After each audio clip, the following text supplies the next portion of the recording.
Hello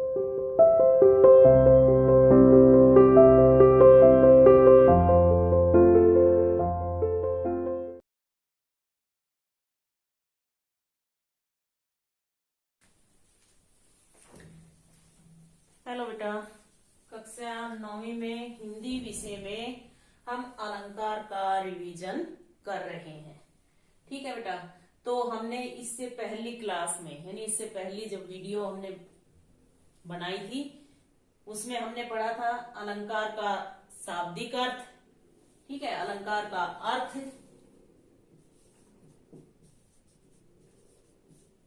और अलंकार की परिभाषा, अलंकार के भेद। भेद कौन कौन से थे?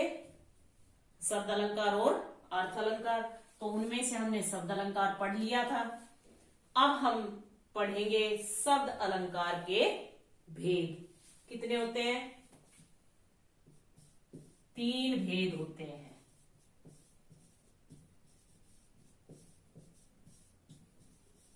ठीक है, कौन कौन से? नंबर 1 होता है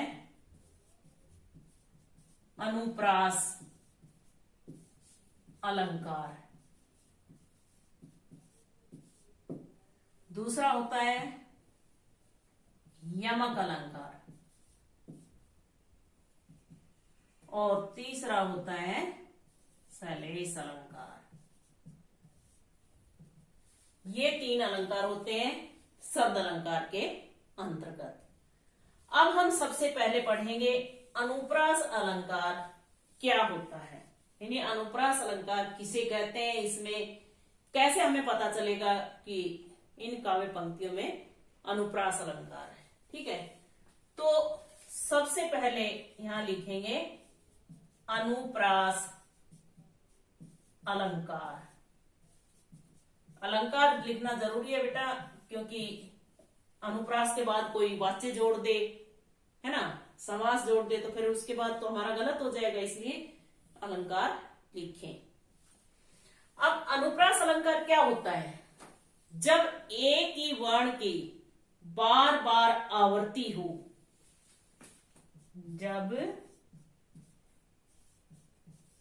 एक ही वर्ण, वर्ण आपको पता है क्या होता है? बार बार आवर्ती,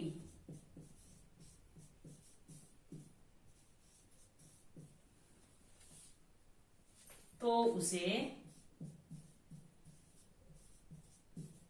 अनुप्रास अलंकार कहते हैं।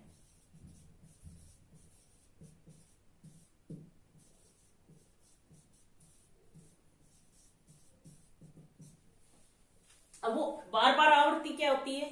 वर्ण पता है क्या होते हैं? जो आपने पहले पढ़े होंगे 8वीं तक, वह छोटी से छोटी ध्वनि जिसके और टुकड़े ना हो सके। वर्ण कौन से होते हैं? स्वर और व्यंजन। तो जब किसी एक वर्ण, उसमें कोई भी हो सकता है व्यंजन, वो बार बार आता है, जैसे उदाहरण देखिए,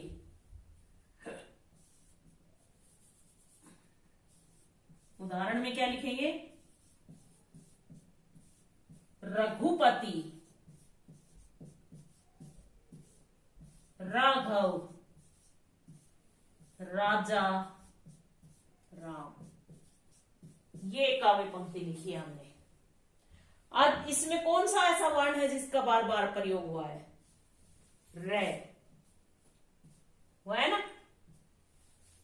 तो इसमें कौन सा अलंकार हुआ? अनुप्रास अलंकार।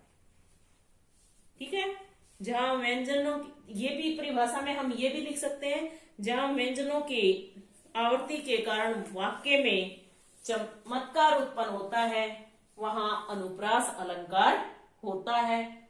जैसे रघुपति, राघव, राजा, राम। तो जो ये रे है, बार बार व्यंजन वर्ण है, ये बार बार प्रयोग हुआ है। ठीक है, ऐसे ही चारु चंद्र की चंचल किरणें, चारु चंद्र की चंचल किरणें, तो ये क्या है? इसमें च च च। ठीक है, तो ये क्या हो गया? अनुप्रास अलंकार। समझ गए अलंकार क्या होते हैं? आपने शब्द अलंकार के भेद पढ़े, 3 भेद होते हैं, अनुप्रास अलंकार, यमक अलंकार और श्लेष अलंकार। तो सबसे पहले हमने पढ़ा है कि अनुप्रास अलंकार क्या होता है। तो अनुप्रास अलंकार की परिभाषा में या तो हम ऐसे लिख सकते हैं कि जब एक ही वर्ण की बार बार आवृत्ति हो तो उसे अनुप्रास अलंकार कहते हैं, या फिर ऐसे लिख सकते हैं कि जहां व्यंजनों की आवृत्ति के कारण वाक्य में चमत्कार उत्पन्न होता है वहां अनुप्रास अलंकार होता है। ठीक है, अब उदाहरण के लिए हम कितने ही ऐसे उदाहरण दे सकते हैं। मुदित महीपति मंदिर आए, तो इसमें क्या है? मैं का बार बार प्रयोग किया गया है। लट लटकनी मनोमत मधुप मनमादक मधुई पिए, तो इसमें भी क्या है? बार बार एक ही वर्ण का प्रयोग किया गया है। ठीक है, तो वो क्या होता है? अनुप्रास अलंकार। अब जो दूसरा हमारा अलंकार है यमक अलंकार। अब इसमें तो क्या था पहले में कि एक ही वर्ण की बार बार आवृत्ति हो रही थी, लेकिन अब क्या होगा? एक शब्द की बार एक से अधिक बार प्रयोग हो। यमक अलंकार जब हम पढ़ेंगे इसके बाद, तो उसमें क्या होगा? अब इसको हटा देते हैं। अब हम पढ़ेंगे दूसरा यमक अलंकार। पहला हम पढ़ चुके अनुप्रास, अब दूसरा पढ़ेंगे यमक अलंकार। ये बेटा मैंने आपकी नोटबुक में लिखवाए हुए हैं। जिस बच्चे ने नहीं लिखे हैं फिर नोटबुक में, जिसने कंप्लीट नहीं की है वो भी अपनी साथ साथ नोटबुक कंप्लीट कर लीजिएगा, क्योंकि पेपर में पढ़ने के लिए जरूरी है, चाहिएगा इसलिए। अब यमक अलंकार क्या होता है? अनुप्रास पढ़ लिया। यमक अलंकार होता है कि जब एक शब्द एक से अधिक बार प्रयोग हो, यानी जब एक ही शब्द एक से, ऐसे लिख सकते हैं हम, जब एक शब्द एक से अधिक बार प्रयोग हो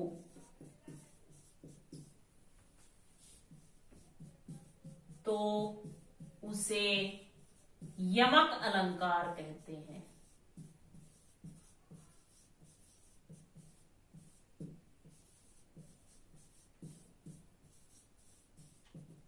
ठीक है, जब एक शब्द एक से अधिक बार प्रयोग हो तो उसे यमक अलंकार कहते हैं। वो एक शब्द एक से अधिक बार प्रयोग हो, लेकिन क्या है कि अर्थ अलग देता हो। बल्कि इससे भी पहले ही लिखो ये बात भी, कि जब एक शब्द एक से अधिक बार प्रयोग हो, और इससे पहले ही लिखो, ये बाद में ठीक नहीं, और भिन्न अर्थ देता हो। भिन्न मतलब अलग अर्थ देता हो तो उसे यमक अलंकार कहते हैं।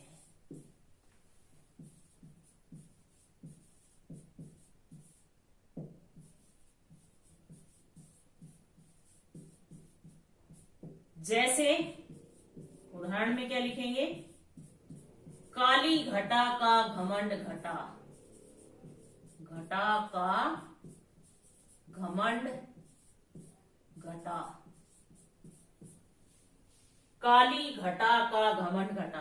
अब ये जो घटा शब्द है, ऐसा ही ये लिखा हुआ है, ऐसा ही ये लिखा हुआ है, लेकिन ये एक से अधिक बार प्रयुक्त हो गया। घटा एक बार यहां प्रयोग हुआ, एक बार यहां प्रयोग हो गया, लेकिन दोनों का अर्थ अलग है। काली घटा, घटा क्या होती है? बादल। और ये घटा घमंड घटा, घटा का मतलब क्या होता है? कम होना। ये क्या होगा?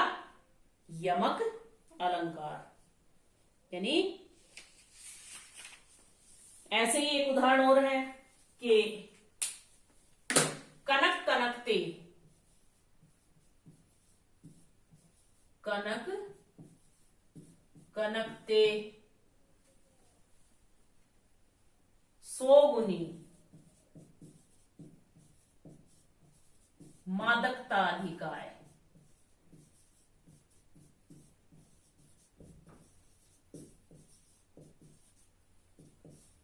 तो ये एक कनक ये हो गया, एक कनक ये हो गया, दोनों अलग अलग हैं, दो शब्द हो गए ना। तो एक कनक क्या हो गया?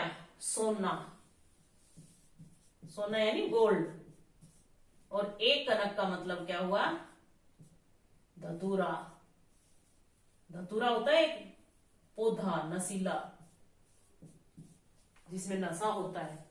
तो वो क्या हो गया कि सोने से, धतूरे से सोने में अधिक मादकता, मादकता होती है नशा, अधिक नशा होता है। क्यों? क्योंकि धतूरा तो हम खाएंगे तो हमें नशा होगा, और सोना हमें अगर पा भी जाता है, मिल भी जाता है, तो भी हम उससे नशे, उसके नशे में खो जाते। क्यों? क्योंकि ये की महंगी धातु है, तो ये हमारे जैसे गरीब लोगों के लिए तो वो तो बहुत अधिक मिल जाता है हमें। तो इसलिए ये क्या हो गया? यमक अलंकार। ठीक है। ऐसे ही आपकी किताब में, नोटबुक में लिखवाए हुए हैं उदाहरण, और फिर भी नहीं लिखे हुए हैं तो मैं और भी आपके पास भेज सकती हूँ। अगर आपको जरूरत हो तो आप अपनी डिमांड भेजेंगे कि मैडम और उदाहरण है तो बता दो, तो आप, मैं आपको और बता सकती हूँ। ठीक है। और वैसे कोशिश आप स्वयं करेंगे कहीं से भी, किसी भी किताब में से लिखने की, खोजने की, तो ज्यादा बेटर रहेगा। क्यों? क्योंकि उससे आपको याद भी होगा। और सभी अलंकार का बेटा एक एक उदाहरण आपको जरूर याद होना चाहिए। क्यों? क्योंकि पेपर में ऐसे भी आ सकता है कि यमक अलंकार का उदाहरण लिखिए, सलेस अलंकार का उदाहरण लिखिए, अनुप्रास अलंकार का उदाहरण लिखिए। तो जो आपको आसान लगे, एक एक उदाहरण सभी अलंकार का याद कर लीजिए। ठीक है। तो आज के लिए ये हमने 2 अलंकार पढ़ लिए हैं। ठीक है। ये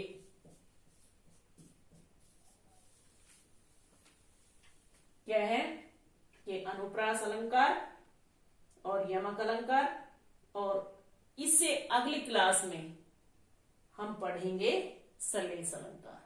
ठीक है बेटा। तो आज के लिए इतना ही रिवाइज कीजिए, अधिक से अधिक उदाहरण पढ़कर देखिए। मैंने बहुत सारे उदाहरण लिखवाए हुए हैं आपकी, अगर आपने नोटबुक में लिखे होंगे पढ़ाते वक्त, तो मैंने बहुत सारे उदाहरण लिखवाए थे उस समय। एक बार आप उनको पीछे, और नहीं है तो पीछे वाली, पहले वाली जो वीडियो है उनमें मिलेंगे, बहुत सारे उदाहरण लिखवाए हुए हैं। मैंने पीडीएफ भी भेजी हुई है आपके पास, तो उनको आप सर्च करके एक बार, नहीं लिखे हैं तो आप लिख सकते हैं। ठीक है बेटा। Okay, bye.